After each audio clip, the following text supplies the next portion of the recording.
Well, recent crimes are now shaking our trust in our own safety and the safety of our family and friends.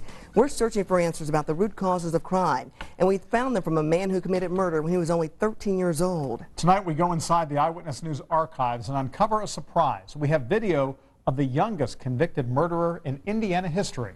And Ann Ryder is here now to share his story. Ann?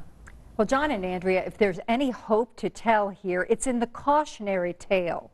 The chilling advice a now 40-year-old man in prison since the age of 15 gives to teenagers today.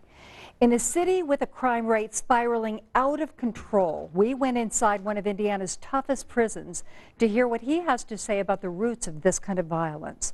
Ron Sanford reveals what happened to him in this interview with a killer.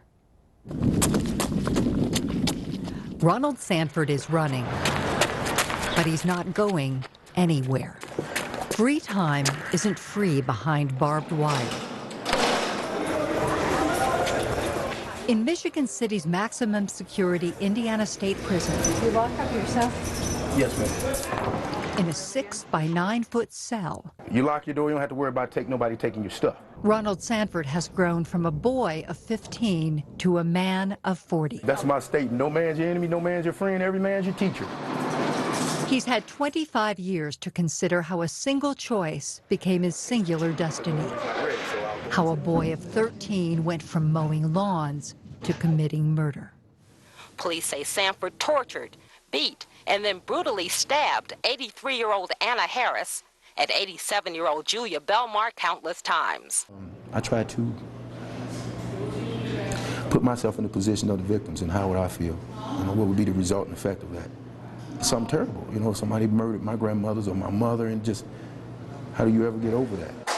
And how did it happen? How does a boy of 13 become a murderer? May 1987.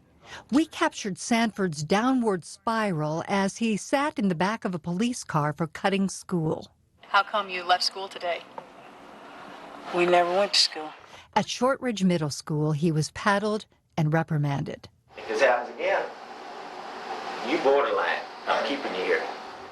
A kid from a turbulent home. My mom was an alcoholic on welfare, you know. She had many suitors, you know. She was physically abusive. Sanford started with petty crime at the age of 10. I didn't have any fatherly influence, and I think had I had that, I wouldn't be in prison. In August of 1987, 3 months after the day he cut school, School was out. It was summer break, and my mom had left town, so I was home by myself. unsupervised, the day he and 15-year-old Sean Rowe went door to door offering to mow lawns to earn money. I was somehow convinced that the ladies next door had some money, and we could go over there and, hey, let's go take their money. You know? Forget cutting the grass. And then it turned into a murder. An ugly thing to happen. That's Sanford in the blue jacket beside his mother, watching as police removed the bodies of the elderly sisters. 170 years is about the stiffest prison term Ron Sanford could get. That's my kid, and I don't think it's right. Rehabilitate him. Don't let him sit up in there and locked up. Sanford said he was terrified walking into the Michigan City prison at age 15. He has lived on every cell block but death row. No matter how tough you are or how smart you are, there's people tougher and smarter in prison. Enter Project Mister. Project Mister! One love! All right, let's get them in a circle, all right? Twice a year, 100 black men, some just out of juvenile lockup, get up early on Saturday mornings in Indianapolis for 6 weeks of character boot camp. Michael Liz! The Center for Leadership Development has doubled its Project Mister sessions in response to rising youth crime rates. How many of y'all, when you came to the first session or any session, didn't want to come? Be real. Deval Franklin, at 16, has been in and out of trouble. I don't live with my parents. My parents have issues. So I was adopted when I was 4. There are men in this room who have never seen their fathers, ever. All right? And ask yourself, were they responsible males? 14-year-old KENDALL English has a mom and dad at home, a high IQ, and a substantial juvenile record. was with my buddies or whatever, and we stole from my house. KENDALL spent a month and a half in the juvenile facility, where he picked up new tricks and an even rougher posse. So how are you going to change it? I'll just see people that do the right thing, and I'll do what they do. It's like, I'm not saying that I'm a follower, it's just I have to learn how to follow before I learn how to lead. Do you want to be me? Just because you're a child don't mean think that they won't deal with you like they've dealt with me. And because of something that I decided when I was your age, it's tough to talk to a child and say something to them that they're going to heed, because it's just words. Attitude, actions, and reaction. You have to do it over and over and over. Repeat after me. Say it with your chest. Say it with your chest. Ron Sanford is not eligible for parole for 60 years at the age of 100.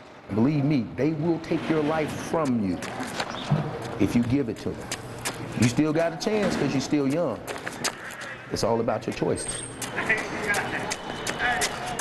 Choices. Some irony. In prison, Ron Sanford found father figures for the first time in some older inmates who protected him and steered him toward college, where he actually learned skilled trades. He says he has watched the average age of inmates drop lower and lower. And part of his story, too, is what happened outside of prison. Outside, him going to prison was enough to straighten his mother up.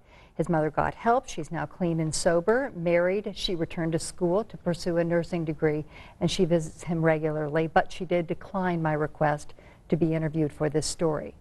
We struck gold when we went to the archives, found all kinds of stories on him that go back. It's fascinating. We have that in our raw video on some of these interviews on WTHR.com, and more about the program designed to reach out to young people.